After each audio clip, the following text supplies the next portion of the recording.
Hello, good morning to all of you, dear students. Since from the last time we are in the continuations about the chapter that is origin and evolutions of the life, ठीक है, in which we have studied about the modern synthetic theory and its three concepts related to the mechanisms of the human evolution. Today we are going to start about the next topic of this chapter, and which is about the human evolutions. About the human evolutions, it is said that the human evolutions appear to evolve from the tree-dwelling shrew-like animals, and it was begins in the Paleocene epoch. Still, there are two controversies about the evolutions of the human beings. According to one controversy, it is said that the humans are Tertiary in origins. Of course, the Tertiary were the shrew-like animals, and the other controversy said that the humans are the anthropoids in origins. These are our closest relatives. Of course, ऐसा भी कहा गया है कि tarsier से origin भी अगर मान सकते हैं, लेकिन टार्सियर से एंथ्रोपॉइड जैसे एंसेस्टर आए एंड देन एंथ्रोपॉइड से इवोल्यूशन जो है वो हमारा हुआ, इंसान का हुआ. तो ह्यूमन इवोल्यूशन स्टार्ट करने से पहले let's see about the systematic positions of the human beings in the classifications. तो humans are the species which belong to class mammalia. हमारा ताल्लुक क्लास मैमेलिया से है. We belongs to the class mammalia in the classification. ये class mammalia जो है it is further divided और classified into three sub classes. इसका तीन सब क्लासेस में डिवीजन हुआ. एक कहलाती है मार्सुपिलिया, द वन इज कॉल्ड मार्सुपिलिया. इसको मार्सुपियल कहा जाता है. इसमें आते हैं पाउस्ट मैमल्स, जैसे एग्जांपल में आता है कंगारू.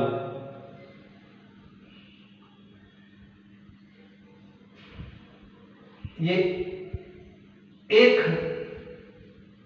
सब क्लास होगी क्लास मैमल की. This is the sub class of the class Mammalia. The another subclass of the class Mammalia is Monotremata.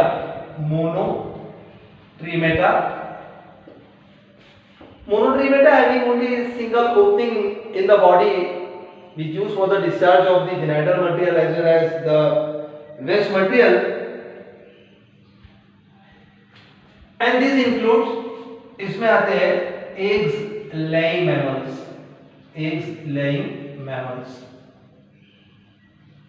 ये second. And the third one is class Eutheria or subclass Eutheria, जिनको placental mammals कहा जाता है. They are called placental mammals. This is also one of the subclass of the class Mammalia. This is also a subclass of the class Mammalia.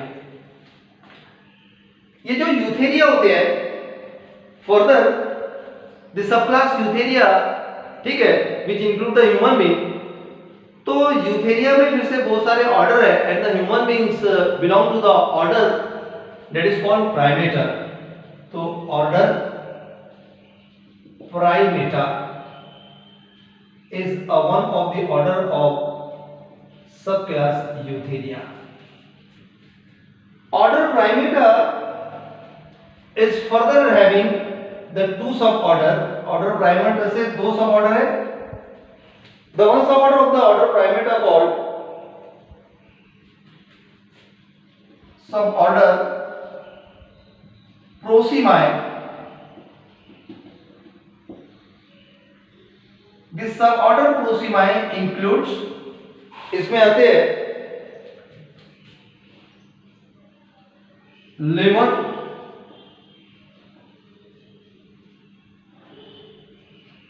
लॉरिसेस and tarsier. सब order प्रोसिमाई में ये 3 type के mammals आते हैं, Lamar, लॉरिसेस and tarsier. ऐसा कहा जाता है कि इंसानों का इवोल्यूशन की शुरुआत जो है वो टार्सियर से हुई थी, लेकिन दे बिलोंग टू हमारे ऑर्डर प्राइमेटा के सब ऑर्डर प्रोसिमाई से। एंड द अनदर सब order of the primate called Anthropoidea. The other suborder of the primata called what? Anthropoidea.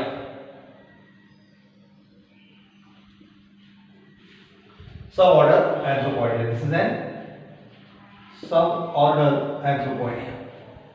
ये suborder Anthropoidea जो है, it includes suborder Anthropoidea includes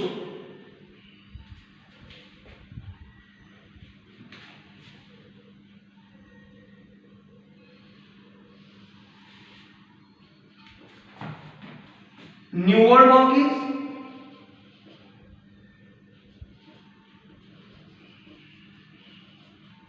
जिसमें prehensile tail होती है, विद प्रीहेंसाइल टेल, और example में आते हैं जैसे spider monkeys and squirrel monkeys.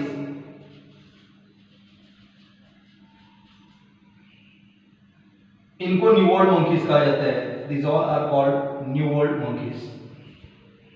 दूसरे आते हैं ओल्ड वर्ल्ड मंकीज।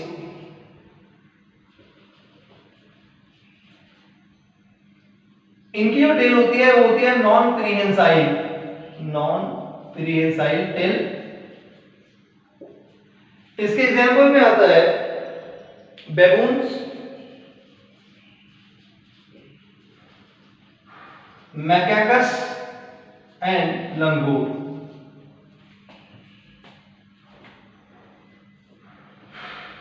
और इसके अलावा it include the super family that is called Hominoidea.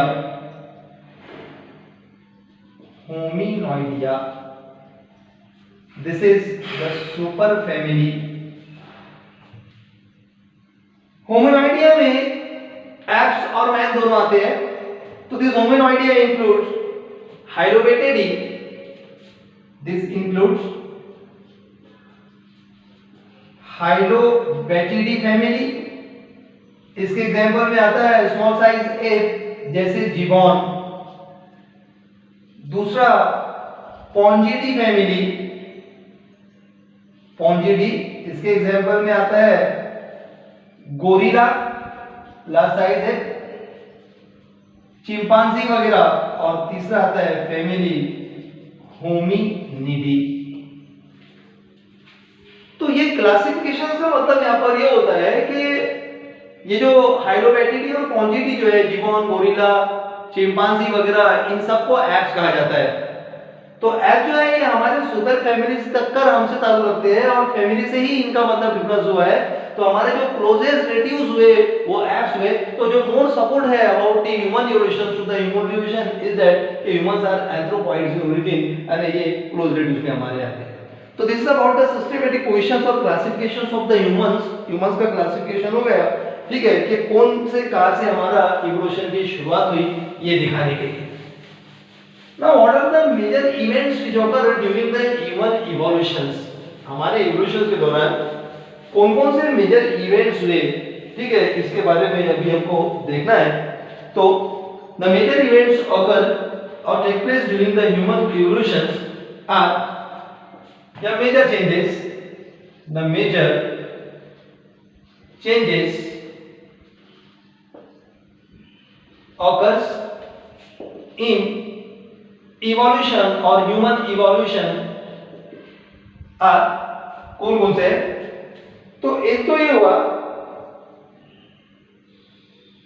कि there is an increase in the complexity, increase in the size and complexity of brain brain की size और complexity में फर्क आया। दूसरा, एनहांसमेंट ऑफ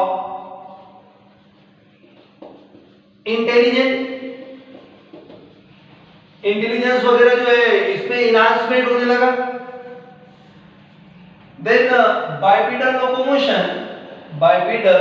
लोकोमोशन, पहले जो हमारा लोकोमोशन हुआ करता था हमारे एंसेस्टर का वो क्वाड्रपेडल वगैरह था, तो क्वाड्रपेडल से bipedal locomotion. Opposable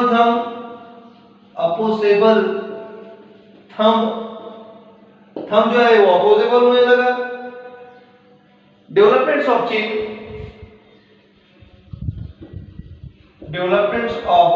chin, increase in cranium capacity में बढ़ोतरी हुई। broadening of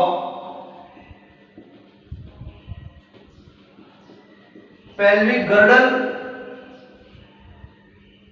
हिप बोन जिसको कहा जाता है इसका broadening.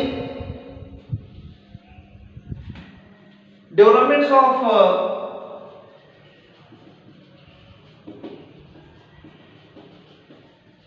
lumbar curve in vertebral column, erect posture of the body.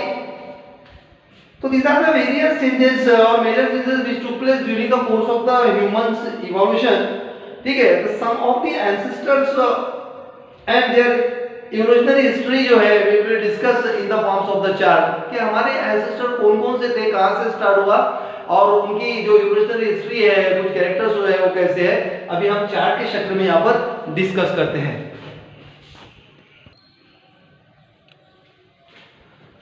तो let us see the charts related to the humans evolutions and और एंसेस्टर के कौन-कौन से एंसेस्टर्स आए in the course of the evolutions और उनके कुछ स्केलेटल फीचर्स, कुछ कैरेक्टर्स यहाँ पर इस चार्ट के जरिए बताए गए हैं। तो ये चार्ट्स में हेड अपीयरेंस यहाँ पर दिखा गया है कि भाई कौन-कौन से एंसेस्टर के कौन-कौन से को नाम दिया था। तो इसमें यहाँ पर पहले नंबर पे ड्रायोपिथेकस, दूसरे पे ऑस्ट्रेलोपिथेकस, तीसरे पर आया Homo habilis, then Homo erectus, होमो निएंडरथल मैन और होमो सेपियन जिसको मॉडर्न मैन कहा जाता है और हमको होमो सेपियन कहा जाता है। तो site of the fossil discovered, कहां से इनका फॉसिल मिला था? तो ड्रायोपिथेकस का फॉसिल जो था it was discovered from the lake Victoria of the Africa and Haritalyangar of the Himachal Pradesh, यहां से इसका फॉसिल डिस्कवर्ड हुआ था। ऑस्ट्रेलोपिथेकस का fossil from the Taung in South Africa and Tanzania from the America, यहां से डिस्कवर्ड हुआ था। होमो हैबिलिस का fossil was discovered from Olduvai Gorge Tanzania से। देन होमो इरेक्टस फॉसिल जो है, ठीक है, इसको अपीयरेंस को ये इसके फॉसिल को डिस्कवर्ड किया था from peeking of China. Neanderthal man का जो फॉसिल था it was discovered from Neanderthal valley of the Germany and homo sapien का जो फॉसिल था it was discovered from Africa. अच्छा, ये कैसे दिखाई दिया करते थे, इनका अपीयरेंस कैसा था? तो ये ऐप जैसे दिखाई देते थे, ये कनेक्टिंग लिंक था बिटवीन एप्स और मैन। होमो हैबिलिस इंसानों जैसे दिखाई देते थे, हमारे फैमिली का पहला नोन फॉसिल ये इसको माना जाता है। होमो इरेक्टस ये एप्स मैन जैसे दिखते थे और निएंडरथल मैन एडवांस मैन जैसे दिखते थे, सिर्फ रिसीडिंग चिन थी इनकी और थोड़े से ये झुके हुए थे बॉडी के। और होमो सेपियन ये मॉडर्न मैन आज के इंसानों की जैसे ही दिखाई देते थे। देन कौन से पीरियड में ये हुआ करते थे? तो ड्रायोपिथेकस जो थे they were present in the Miocene epoch about 20 million years ago. Miocene epoch में आज से 20 मिलियन साल पहले ड्रायोपिथेकस मौजूद थे, ऐसा पता लगाया गया है कार्बन डेटिंग टेक्नोलॉजी से या यूरेनियम डेटिंग टेक्नोलॉजी से। Then Australopithecus were present in the late Paleocene epoch and early Pleistocene epoch about 4 to 1.8 million years ago. इसी तरह से Homo habilis जो थे they were present about 2.5 to 1.4 million years ago और यही समय था late Paleocene और early Pleistocene epoch. Homo erectus were found or were present in the middle Pleistocene epoch about 1.5 million years ago. Neanderthal man late Palaeocene epoch में देखा गया और ये प्रेजेंट था आज से लगभग 1 लाख साल पहले और खत्म हुआ 40,000 साल पहले। और मॉडर्न मैन की शुरुआत हुई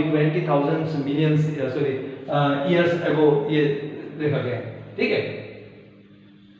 एंड ये खत्म हुआ और ये इनका अपीयरेंस स्टार्ट हुआ, ठीक है, तो 20,000 ईयर्स अगो। देन इसके बाद में स्केलेटल फीचर किसमें कैसे थे, तो ड्रायोपिथेकस का कुछ प्रॉपर रिकॉर्ड नहीं है, इसलिए नो प्रॉपरली रिकॉर्डेड।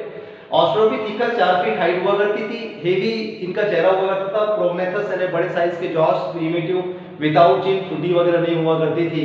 देन इसके बाद में नो लंबार कर्व वगैरह ऐसा कुछ देखने को नहीं मिला। देन होमो हैबिलिस में लोअर जॉस लाइटली बिल्ड था, स्मॉलर मोलर टीथ थे, इनका डेंटिशन जो था it was similar to that of the human beings.